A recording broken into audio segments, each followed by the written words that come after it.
Do you keep losing fights in Overwatch? Here are 7 things you can do to guarantee that you will win more fights. This is super important, but to get the most out of this, do not go into your games and try to apply all 7 things at once. You need to focus on one concept on each rank session and just that one thing. You can't possibly learn 7 things at once. You have to do it one by one. Without further ado, enjoy.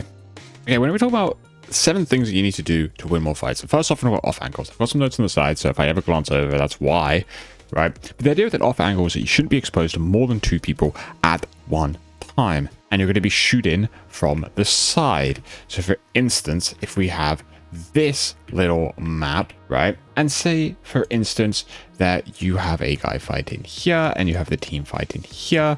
The place that you're going to position is going to be sort of over there or over there or over there. And you're shooting in from the side. So your angle is an off angle. This would be like a main straight angle, but you're coming from the side, which is that off angle, right? What this allows to happen is it creates a split in pressure. The enemy team are going to be pressured from multiple angles, which is going to cause them to eventually lose the fight. And what I want to show here is this isn't me, but I think this enemy tracer does it tremendously well. I was playing Brig here, but we're going to see how they take a bit of an off angle. So already you can see that there is a split. The idea is that the main fight is happening there, and then they're going to be playing over here. This is a perfect little show of how an off angle is. Yeah, so someone is facing them, but we can see how when we look at the fight from up above with a bit of spectator overlay, there's one fight, and then this is a split angle, which means only one person is actually looking at them, and this is a perfect little off angle. And that's sort of what that ends up looking like. So there's loads of resources on off angles, but that is a thing you need to be applying. Next up is effective range. Effective range. This is very hero specific, so depending on what character you play, your effective range is going to vary drastically. It's essentially, are you in your best range? Are you playing at your effective range? I have a whole video that dives into this concept. Go enjoy that. Essentially, the place you want to be is a little bit just before you fall off. So again, I'll use this VOD. This is like master, so surely this guy eventually plays at the right range. But you see, I'd say this guy's a little far actually.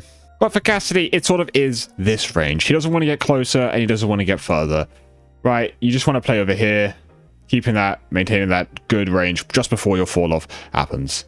If you're playing at the wrong range, you will notice how much you are losing fights because you just aren't able to hit shots and you just aren't able to do the maximum damage that you need to be doing to win your fight. All right, the next concept is cover and cover usage. It's not just being near cover, it is actively using it to benefit yourself, right? Using a corner or a wall, sort of like here, to make yourself unpredictable.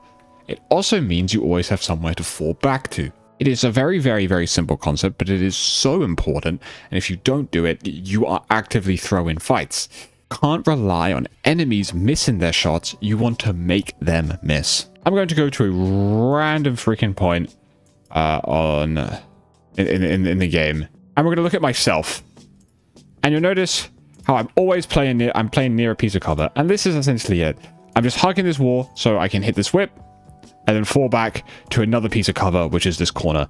I'm not like overly hugging it, but I'm always near it. Or I play this wall, and when I come back out here, I'm always playing near some form of cover. And it looks so simple, but I'm here, whereas a lot of people might be here. And now that is bad. You're using the cover. That's the difference. You're not just near cover, you're using it. This is using it, so I can always go like that. Whereas if I was here, I wouldn't be able to do that. And that's it. Okay. The next thing is cooldown tracking of the enemies that you are in a fight with. A lot of the time when you're taking these off angles, you're going to be fighting one person on said angle, and you're just going to want to track their abilities a little bit. One major ability, preferably. If you're on an angle with Tracer, you might want to be conscious of how many blinks she's used. If she's used all 3 blinks, she's going to be super punishable. If she's down to 1, you might be able to force that out and get an easy kill, or force out recall, right? Maybe you're playing against a Cassidy. Does he still have Hinder? If he has Hinder, you might want to play that a little differently. And once Hinder's gone, you can maybe look for a bit more of an easier fight. Just tracking those abilities and then punishing the windows when it's down is going to increase the amount of 1v1s you are winning. It is the way to win your 1v1. You will notice how many times that you die because you are out of a cooldown. If I misuse Bash on Brigitte here, I'm very likely going to get punished and pushed for that. But if I see Reaper misuse of Wraith, I might actually go in and try to punish him for that. So just be conscious of those abilities, and that's how you're going to win a lot of trades and a lot of fights. I can't really show this one in a VOD either, but intentional abilities. Stop wasting abilities. You need to use them to get value out of them, right? There has to be at least some moderate value out of it. Don't just use them for the sake of using them, right?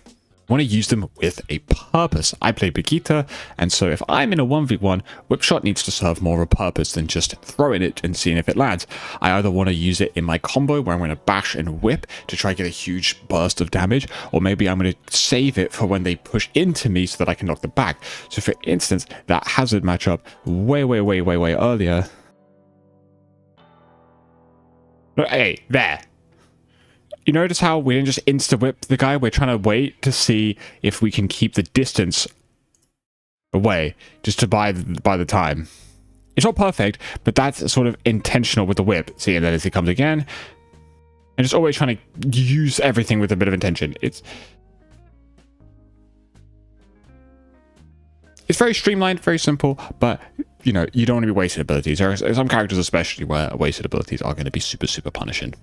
A super underrated and super untalked about thing is to not get greedy. Do not greed for kills. You are going to throw away your life. If a target is low and they've used all their resources, but they've fallen all the way back to their team, just don't chase. Why chase that kill? That guy isn't going to do anything. He's too low, so he needs to be healed, and he's not going to be in the fight. He has no abilities, so he has no ways to contribute to the fight. You have essentially killed him. Like, he is basically dead. You don't need the elimination. Basically, you have won that trade. You forced him out, you've taken his space, and he's fallen back to his team. Do not chase that target. Just take the value as it is. Don't greed for more if it means giving up a position or throwing away your life. Greed equals death. If you die, what was the point in even doing any of the other stuff anyway? Because you just died. You basically gave the guy who misplayed, you gave him value, like greeding for the kill. It's never going to work. Very common on Tracer. Tracer is just to blink across the map to try and get a kill. If you can definitely guarantee it a recall back, I mean, up to you, but just be careful. You might want that recall for later.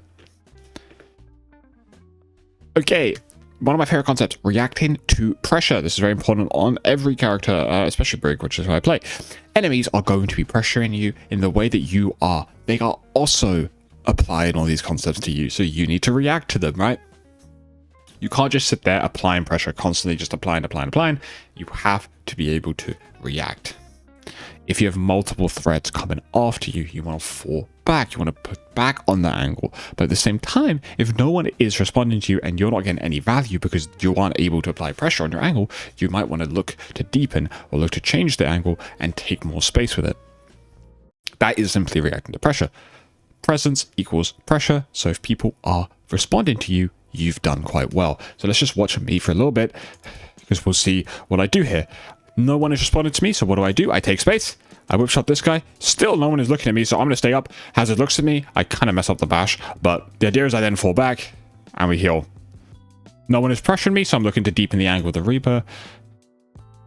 I'm getting pressured, so I fall back to the corner. No one is pressuring me, so I walk back up again. And this is just a clean-up fight. I bet you can probably go to another random point even. And just see what happens here. No one's pressuring me, so I'm looking to take that space. I'm looking to find something. That whip. This Genji's looking at me, so I'm just going to fall back a little bit. He then moves out, so now I'm going to take space again. Always looking to apply pressure. Bang. Taking more space with it. I think I try to make this jump. You can't make it. And that's simply it. It's push and pull. It's push and pull. You sit somewhere. You'd be like this. And all you're going to do is you're going to walk up. And then you're going to see someone. And you're going to try to push them out. And if they push you out, you fall back. I don't know what this diagram is meant to be. But yeah, the idea is you're supposed to always do that little push and pull thing. That's responding to pressure. Okay? If people are pressuring you and you're being forced out of things, fall back. But if you aren't doing anything, no one is shooting you, try to take some of that space. Try to make people look at you. Try to create something, right? Okay? And that's pretty much what every character can do.